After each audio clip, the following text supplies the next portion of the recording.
Hello everybody, this is Sweety here. Welcome back to our channel Ansh commerce tech. तो आज हम करने वाले हैं नया चैप्टर जिसका नाम है goodwill.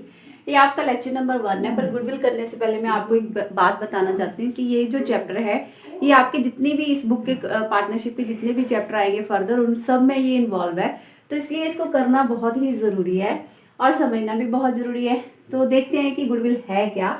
Goodwill is the reputation of the firm enable to earn higher profit in comparison to the normal profit earned by other firm in the same trade। कहने का मतलब क्या है, ए और बी दो पर्सन है, सेम कैपिटल से दोनों ने 1 लाख लगाया और सेम कैपिटल से सेम बिजनेस कर रहे हैं, लेकिन ए जो है वो बी से अर्निंग थोड़ी सी ज़्यादा कर रहा है। उसका रीज़न क्या है कि नॉर्मल से ज़्यादा का मतलब सुपर प्रॉफिट अर्न कर रहा है। उसका मतलब रीज़न क्या है, क्योंकि उसकी रेपुटेशन या गुडविल जो फेथ है कस्टमर का वो उसके पास ज़्यादा है एज कम्पेयर टू बी। तो गुडविल इज अ रेपुटेशन जो हमें नॉर्मल प्रॉफिट से ज़्यादा प्रॉफिट अर्न करने में हेल्प करती है। तो ये हमारी गुडविल का गुड नेम भी बोल सकते हैं कि कोई हर कस्टमर उस गुड नेम से ही फेथ रखता है, ट्रस्ट रखता है, इस वजह से हमारी जो अर्निंग है ज़्यादा है। तो गुडविल भी एक तरह की एसेट होती है फर्म की। तो यहाँ पे गुडविल को मैंने इनटेंजिबल एसेट वर्ड यूज किया है कि गुडविल हमारी क्या है, इनटेंजिबल एसेट्स। तो गुडविल दो तरह की क्लासिफाई हो सकती है, एक है परचेज्ड गुडविल, दूसरी है सेल्फ जनरेटेड गुडविल। तो परचेज गुडविल क्या होती है कि जब हम किसी के चलते बिजनेस को किसी के पर्सन के बिजनेस को बाय करते हैं, मतलब उसकी एसेट को टेक ओवर करते हैं, उसकी लायबिलिटीज को पे करते हैं, लेकिन जो डिफरेंस है मतलब हम उसको ज़्यादा पेमेंट कर रहे हैं as compare to their creditors या लायबिलिटी जो भी पे कर रहे हैं। तो उसका मतलब क्या है कि हमने उसकी गुडविल के लिए ज़्यादा पैसे दिए, हमें गुडविल के लिए ज़्यादा पेमेंट करनी पड़ी है। तो इसका गुडविल परचेज हमें कैलकुलेट भी करनी पड़ती है। तो यहाँ पे तो नहीं है +2 में, लेकिन बीकॉम में हमें गुडविल परचेज करनी भी आती है। तो एसेट माइनस लायबिलिटीज होती है। तो it is recorded in the account. जब हम गुडविल को परचेज करते हैं तो ये हमारी बुक में as intangible asset balance sheet की एसेट साइड पे रिकॉर्ड होती है। लेकिन एक है सेल्फ जनरेटेड गुडविल। सेल्फ नाम से क्लियर है कि आपने अपनी मेहनत से टाइम के अकॉर्डिंग धीरे धीरे ग्रोथ करके अपनी गुडविल को बनाया, अपनी रेपुटेशन को बनाया, तो इसको सेल्फ जनरेटेड गुडविल कहते हैं। और अकाउंटिंग स्टैंडर्ड 26 के अकॉर्डिंग ये बुक्स में रिकॉर्ड नहीं होती। तो नेक्स्ट है need for the valuation of goodwill. जैसे मैंने स्टार्टिंग में कहा था कि हमें गुडविल की जरूरत कहाँ पड़ेगी, तो change in the profit sharing ratio among the existing partner.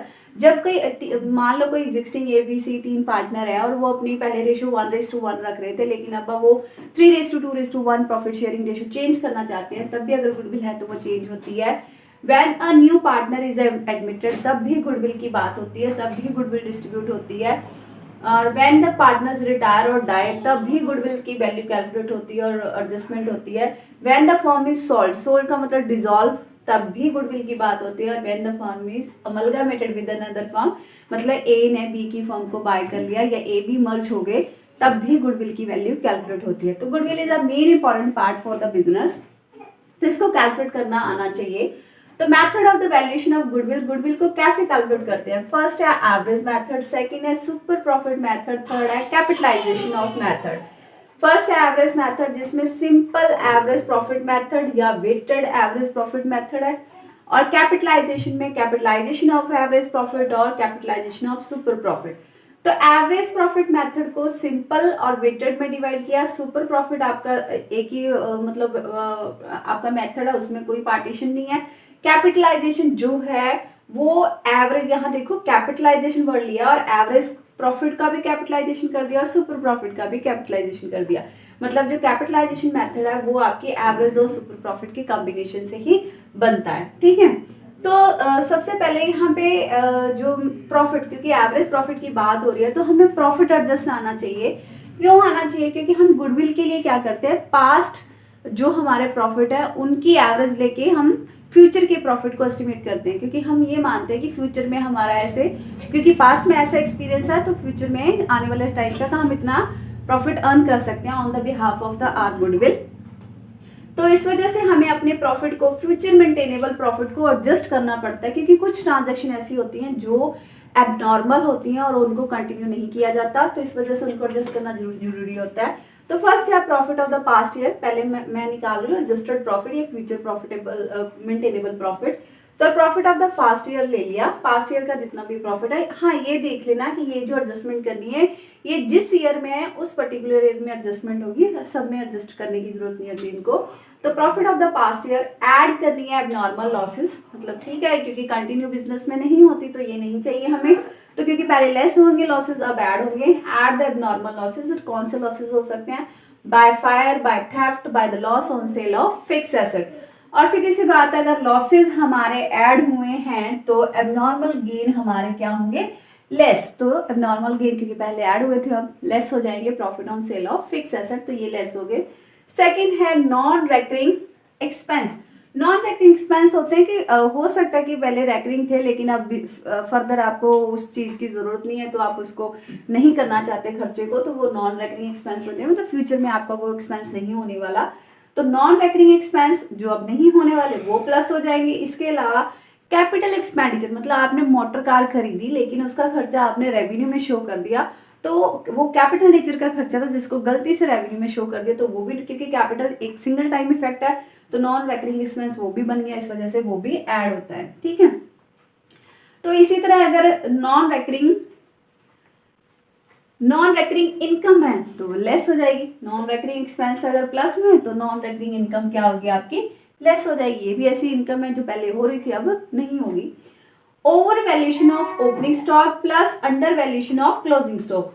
Over valuation of opening stock, क्योंकि ओपनिंग स्टॉक हमारे एक्सपेंस डेबिट साइड पे शो होता है एज एक्सपेंस, तो ओवर एक्सपेंस आपने ज्यादा शो कर दिए, ओवर कर दिए, इस वजह से हमें प्लस करने पड़ रहे हैं। Under valuation of closing stock, closing stock का मतलब आपकी इनकम, मतलब क्रेडिट साइड पे होता है, इसका मतलब आपने इनकम को अंडर कर दिया, लो कर दिया, डाउन कर दिया, इस वजह से ये भी प्लस हो जाती है।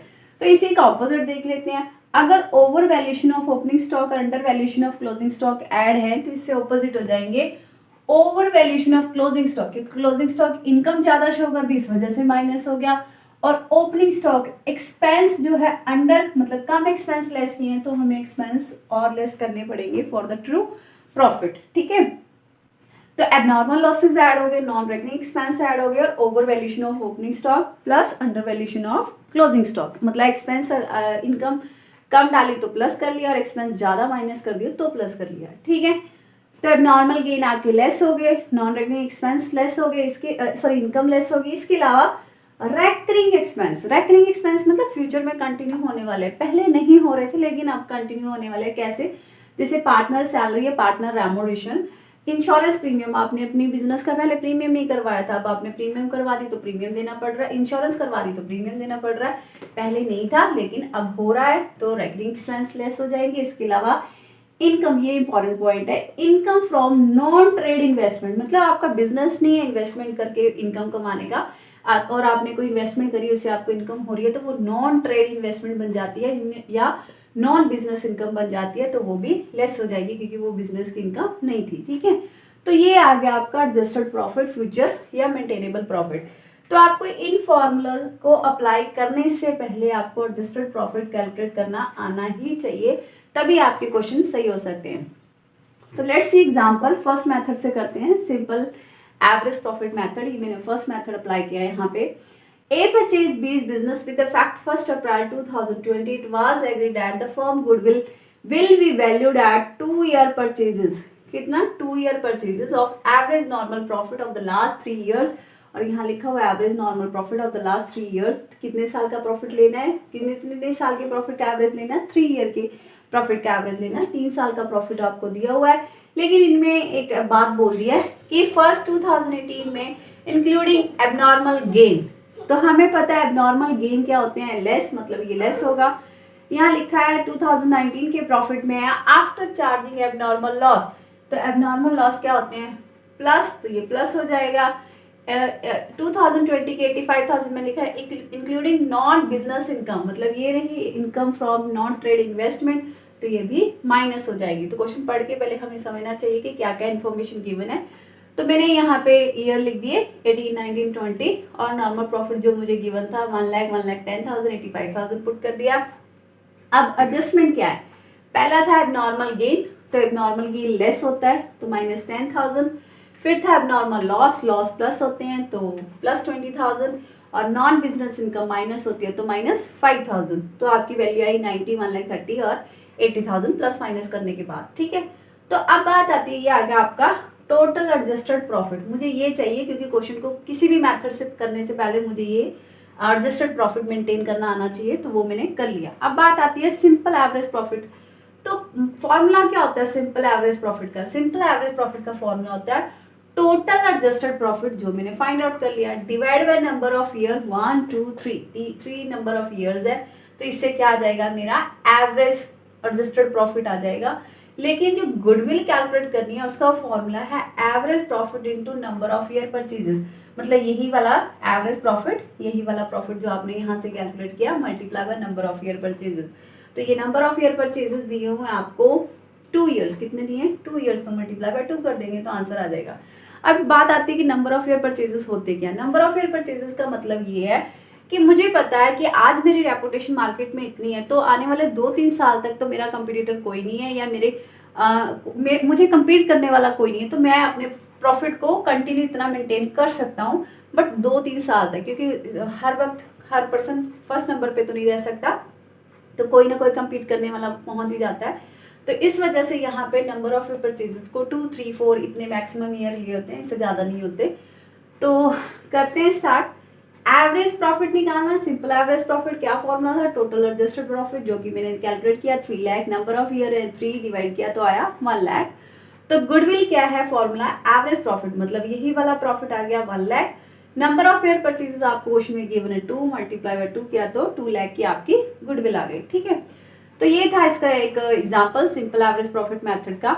उसके बाद है वेटेड एवरेज प्रॉफिट। तो हमें वेटेड करना क्यों पड़ता है? तो क्योंकि एवरेज प्रॉफिट या सिंपल एवरेज प्रॉफिट में ड्रॉबैक है कि ये ट्रेंड को फॉलो नहीं करता। The trend of the profitability is not considered since each year the profitability are given the equal weightage. सबको एक जैसी वेटेज दी हो सकता है हमारा प्रॉफिट जैसे 1 लाख है, फिर 1 लाख 10, फिर 1 लाख 15, फिर 1 लाख 20, ऐसे इंक्रीज होता जा रहा है, या ऐसे हो सकता है डिक्रीज, किसी सीरीज में डिक्रीज होता जा रहा है, तो उस चीज को ये इंपॉर्टेंस नहीं देता। तो उस टाइम पे हमें कौन सा मेथड लगाना पड़ता है, एवरेज प्रॉफिट मेथड, क्योंकि ये अगर इंक्रीजिंग और डिक्रीजिंग अगर क्वेश्चन में नहीं भी लिखा तो और इंक्रीजिंग और डिक्रीजिंग ट्रेंड आपको दिखाई दे रहा है, तो आप वेटेड एवरेज प्रॉफिट अप्लाई कर सकते हो। तो ये था आज का हमारा सिंपल एवरेज प्रॉफिट मेथड। तो कल हम इसका weighted average profit next video में स्टडी कंटिन्यू रखेंगे। तो if you like our videos please subscribe our channel. Thank you.